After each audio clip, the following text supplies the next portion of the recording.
March মাহৰ দৰমহা pension কেতিয়ালৈকে হ'ব এই বিষয়ত আমাৰ যথেষ্টখিনি কমেণ্ট আমি দেখিবলৈ পাইছিলোঁ আৰু সেই গতিকে আজিৰ ভিডিঅ'টো প্ৰস্তুত কৰা হৈছে যে মাৰ্চ মাহৰ দৰমহা পেঞ্চন কেতিয়ালৈকে হ'ব। ইতিমধ্যে আমালোকে গম পায় যিখিনি চেলাৰী ৰিলেটেড হ'ব পাৰে, পেঞ্চন ৰিলেটেড যিখিনি এৰিয়াৰৰ বিল আৰু যিখিনি গ্ৰেণ্ট ইন এইড আছিলে, অৰ্থাৎ যিখিনি আবণ্টনৰ পইচা আছিলে, সেই পইচাবিলাকৰ যিখিনি বিল ছাবমিশ্যন কৰাৰ সময়সীমা আছিলে 20 তাৰিখ, সেই 20 তাৰিখৰ ভিতৰত ইতিমধ্যে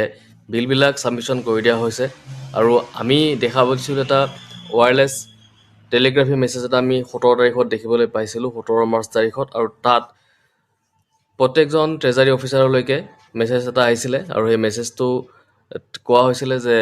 বিল ছাবমিশ্যন আৰ্জেণ্টলি কৰিব দিয়া হৈছিলে, ডেডলাইন দি দিয়া হৈছিলে 20 তাৰিখ, আৰু সেই 20 তাৰিখৰ ভিতৰত ইতিমধ্যে সেই ৰেচপেক্টিভ বিলবিলাক ইতিমধ্যে ছাবমিট হৈ গৈছে। এতিয়া কথা হ'ল কেতিয়ালৈকে সেই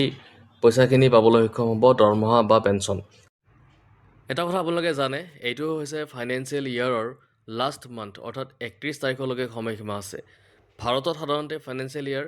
1 এপ্ৰিলৰ পৰা 31 মাৰ্চলৈকে ধৰা হয় আৰু এই সময়ছোৱাত আপোনাৰ যিখিনি গণনা যিখিনি আয় হয়, আপোনাৰ ইনকাম হয়, সেইখিনি গণনা কৰা হয়, টেক্স কেলকুলেশ্যন হয় আৰু ইনভেষ্টমেণ্ট ট্ৰেক কৰা হয়। উদাহৰণস্বৰূপে এপ্ৰিল 2025 পৰা মাৰ্চ 2026লৈকে যি আয় হয় সেয়া ফাইনেন্সিয়েল ইয়েৰ 2025-2026ত পৰে। এই সময়ছোৱাত আপোনাৰ টোটেল চেলেৰী কেলকুলেশ্যন কৰা হয়। তাৰপিছত ইয়াতে এই ফাইনেন্সিয়েল ইয়েৰত আপোনাৰ টেক্স কিমানখিনি হয়, কি হয়, এইখিনি কথা চালি জাৰি চোৱা হয়। তাৰপিছত 31 তাৰিখ, অৰ্থাৎ 31 মাৰ্চ তাৰিখ, আৰু এই 31 মাৰ্চ তাৰিখটো যেতিয়া পাৰ হৈ যাব তেতিয়া 1 এপ্ৰিলৰ পৰা আকৌ নতুন এটা ফাইনেন্সিয়েল ইয়েৰ আৰম্ভ হয় আৰু এই সময়খিনি যদি পাৰ হৈ যায়, অৰ্থাৎ 31 মাৰ্চ তাৰিখে যদি আপুনি ভিতৰত যদি আপোনাৰ টেক্স যদি কৰিব লগা আছিলে, সেই টেক্স যদি আপুনি পে' কৰা নাছিলে, 31 মাৰ্চ পাৰ হৈ যোৱাৰ পিছত আকৌ আপুনি টেক্স পে' কৰিব সময় নাপাব, কাৰণ নতুন এটা ফাইনেন্সিয়েল ইয়েৰ আৰম্ভ হৈ যায়। তো সেই গতিকে এই 31 মাৰ্চ যিহেতু ডেডলাইন এটা আছে ফাইনেন্সিয়েল ইয়েৰৰ, সেইকাৰণে 31 মাৰ্চৰ আগতেই 20 তাৰিখতেই গোটেইখিনি যিমানখিনি বিল আছিলে এই বিলবিলাক